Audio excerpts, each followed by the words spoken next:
हैदराबाद के कुंदन बाग में मौजूद यह कॉलोनी सालों से चर्चा में है और इसका सबसे बड़ा कारण है इस कॉलोनी में मौजूद यह हॉन्टेड हाउस। साल 2002 में इस घर की खूब चर्चा होती है जब इस घर के फर्स्ट फ्लोर से 3 डेड बॉडियां मिलती हैं, एक माँ और उसकी 2 बेटियां।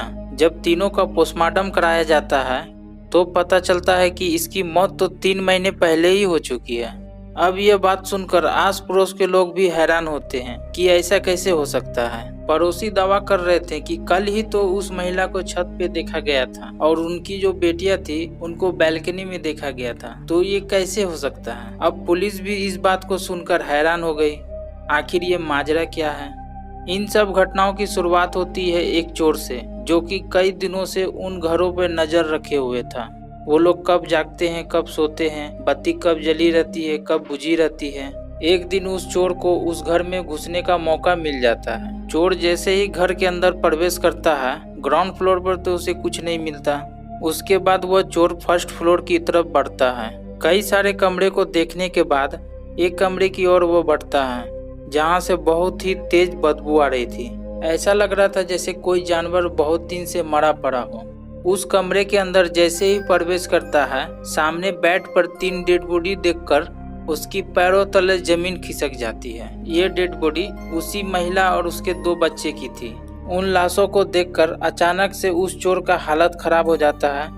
वो इतना घबरा जाता है कि वो उस घर से गिरता पड़ता भागता हुआ घर से बाहर निकल जाता है। अब किसी के साथ भी ऐसी सिचुएशन होगी तो उसे डर तो जरूर लगेगा। उस चोर के मन में कई सारे बातें चल रही थी। उस चोर ने सोचा अगर पुलिस को यह बात पता चली तो उन तीनों के मर्डर के जुर्म में मुझे जेल जाना पड़ सकता है। ये सब सोचते हुए वो चोर सीधा पुलिस थाने पहुंच जाता है और पुलिस वाले से कहता है, मैं एक घर में चोरी करने गया था, लेकिन उस घर में एक कमरे में 3 लाशों को देखा। पहले तो पुलिस को उस चोर की बातों पर भरोसा नहीं हुआ। फिर पुलिस वाले ने पूछा, कब देखा, कहाँ देखा, तूने ही मर्डर किया होगा। पुलिस वाले को लग रहा था शायद इसने उस घर में चोरी करने गया हो और हाथापाई के दौरान इसने उसका खून कर दिया और अब पकड़े जाने के डर से झूठ बोल रहा है।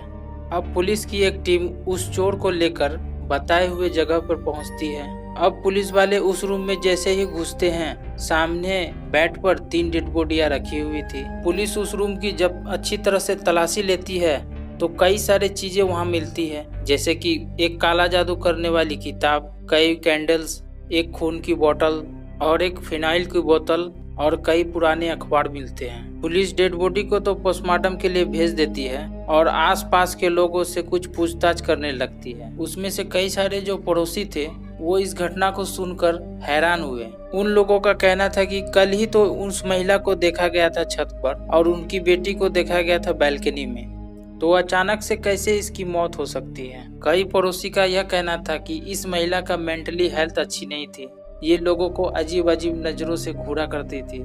यहाँ तक कि उसे अपने घर का कचरा फेंकना होता था तो वो कार से जाती थी, जबकि उसका कचरे का कूड़ेदान बगल में ही था। कुछ दिन बाद जब पोस्टमार्टम रिपोर्ट आया तो उसमें पता चला इनकी मौत तो 3-4 महीने पहले ही हो चुकी थी। अब पुलिस वाले को भी यह बात का अंदाजा हो गया था शायद ये लोग मेंटली डिस्टर्ब थे, इसलिए इन लोगों ने फिनाइल पीकर सुसाइड कर लिया। मौत का कारण सुसाइड को बताया गया। अब फौरन यह बात पूरे कुंदन बाग में फैल चुकी थी। लोग उस कुंदन बाग घर को हॉन्टेड मानने लगे। कुछ लोगों का तो यह भी कहना था कि इस महिला को कई बार कैंडल लेकर छत पर टहलते देखा गया है और कुछ ने तो इसके गाना गुनगुनाने की बात भी कही। अब यह बात आज भी राज है कि क्या वाकई में वह घर हॉन्टेड है, क्या लोगों ने जो कहा वो सच था। आपको क्या लगता है नीचे कमेंट में जरूर बताएं और वीडियो पर पहली बार आए तो वीडियो को लाइक करके चैनल को भी सब्सक्राइब कर लें।